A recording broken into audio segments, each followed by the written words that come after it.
আমার মা এখান থেকে যাওয়ার কথা ছিল, আমি জানি না।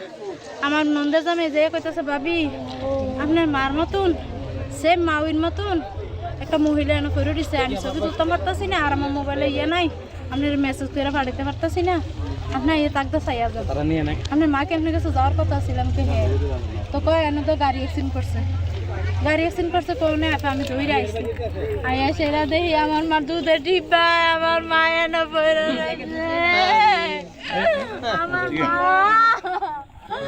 আরে আল্লাহ রে। আসলে রেল ক্রসিং না থাকাতে কিন্তু কঠুটা নিয়ন্ত্রণ হারিয়ে বুঝতে পারে না, ট্রেন থামাতে পারে। যদি আজকে ব্যারিকেড থাকতো তাহলে আজকে এত বড় দুর্ঘটনার সম্মুখীন হতে পারতো।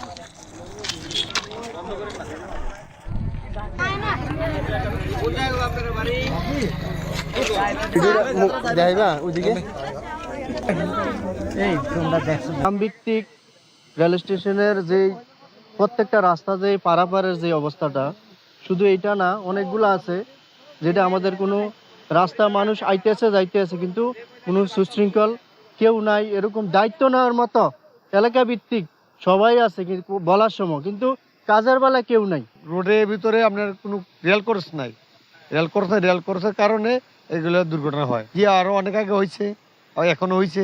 যদি রেল কোর্স থাকতো, রেলের পুলিশ থাকতো, তাহলে কোনো দুর্ঘটনা হইতো না। এখন আমরা চাই, আমরা এলাকাবাসী চাই যাতে এখানে একটা রেল কোর্স দেয়, রেল কোর্স দিলে যাতে কোনো ঝুঁকিপূর্ণ না থাকে। কালিকাপুর থেকে বইচুং রোডে ম্যাক্সিমাম সময় দুর্ঘটনা ঘটে থাকে। এর মূল কারণ হচ্ছে আমাদের এইদিকে কোন ক্রসিং না থাকার কারণে এদিকে বেশিরভাগ দুর্ঘটনা ঘটে।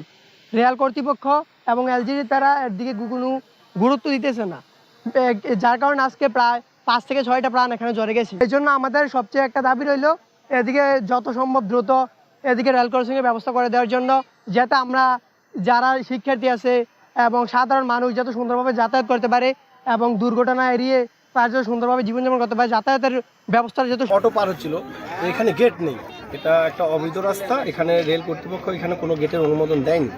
তো গেট না থাকায় অটো মানে উভয় পাশে না থাকায় যে রেল লাইনের উপরে এসছে আর ট্রেন আসে মারতে ধাক্কা।